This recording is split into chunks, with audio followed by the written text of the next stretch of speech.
Yo. Assalamualaikum warahmatullahi wabarakatuh. Waalaikumsalam warahmatullahi wabarakatuh. Perkenalkan, nama saya Bagas Satria Fernanda, angkatan 2023 dengan NIM terakhir 108. Dan saya Muhammad Farhan Fauzi, angkatan 2023, NIM 100. Baik, di sini kami akan melakukan presentasi dengan judul implementasi IoT Smart Fire Detection dan Fire Suppression berbasis standar NFPA pada Smart Building. Jadi latar belakangnya kenapa kita mengangkat judul ini adalah permasalahannya yang pertama itu adalah kebakaran gedung itu masih sering terjadi karena keterlambatan terdeteksi. Terus yang kedua itu ada sistem konservasional kurang efektif dalam monitoring real time. Terus yang ketiga itu ada smart building yang membutuhkan sistem keamanan otomatis. Yang keempat itu adalah teknologi IoT dapat membantu deteksi dan pemandangan kebakaran lebih cepat. Nah, tujuannya itu adalah menganalisis implementasi teknologi IoT dan standar NFPA pada sistem fire safety modern. Terus selanjutnya adalah pengertian IoT dan NFPA.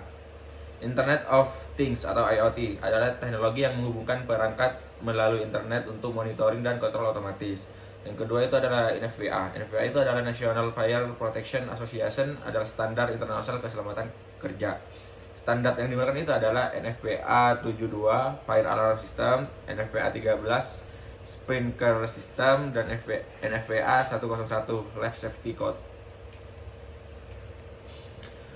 Analisis jurnal 1 dan 2. Di jurnal A itu judulnya adalah The Role of IoT Sensor in Smart Building Context for Indoor Fire Hazard Scenario pada tahun 2023.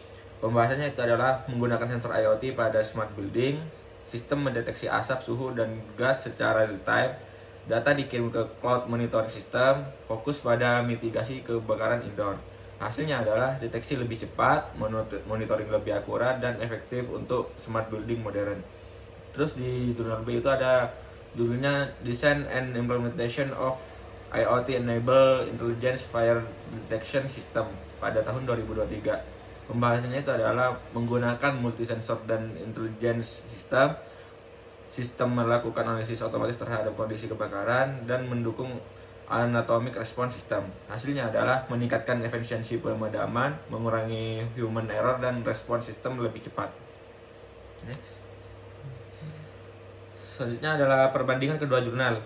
Untuk di jurnal A itu fokusnya pada smart building, fire dan safety. Terus menggunakan teknologi IoT sensor, monitoring dilakukan secara real time melalui cloud system, dan sistem pemadaman menggunakan surat sprinkler otomatis. Kelebihannya adalah monitoring stabil, data real time lebih akurat. Sedangkan kekurangannya adalah bergantung pada koneksi internet. Terus implementasi NFPA-nya adalah NFPA 72 dan NFPA 13. Sedangkan di jurnal B lebih fokus pada Intelligence Fire Detection System menggunakan IoT, AI, dan multi sensor. Terus sistem mampu melakukan analisis otomatis menggunakan Adaptive Fire Response System. Kelebihannya adalah analisis lebih cerdas, respon lebih cepat dan otomatis. Kekurangannya hanya implementasi cukup tinggi. Terus implementasi NFPA-nya menggunakan NFPA 72 dan NFPA 25. Oke, baik. Jadi di sini implementasi sistem kebakaran.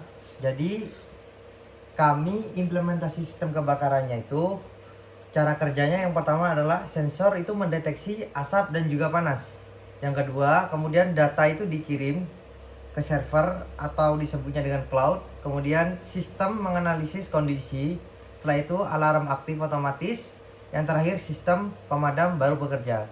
Nah, di sini teknologinya kami memakai IoT, cloud computing, AI monitoring, dan juga mobile dashboard. Oke, untuk implementasi standar NFPA-nya, jadi di sini NFPA 72 itu untuk mengatur sistem alarm dan juga deteksi kebakaran. Selanjutnya ada NFPA 13 yang fungsinya mengatur sistem sprinkler otomatis. Kemudian NFPA 25 yang mengatur inspeksi dan maintenance sistem pemadam. Nah, untuk implementasinya di sini itu ada 4 bagian. Yang pertama adalah alarm, itu hidup secara otomatis, kemudian jalur evakuasi aman, monitoring hidran, dan juga maintenance secara berkala. Di sini untuk perangkat yang kami gunakan itu ada kelebihan dan juga kekurangan. Yang kelebihannya itu yang pertama adalah monitoringnya itu bisa real time, kemudian respon juga cepat dan mengurangi risiko korban, dan yang terakhir sistem otomatis itu lebih efisien. Dan kekurangannya juga di sini itu biaya implementasinya tinggi, karena di sini kami memakai AI machine learning dan juga alat IoT yang sangat kompleks, kemudian bergantung pada internet. Dan yang terakhir, perangkat ini juga membutuhkan maintenance secara rutin. Oke, untuk kesimpulan tadi, jadi IoT itu sangat membantu proses deteksi dan juga pemadam kebakaran.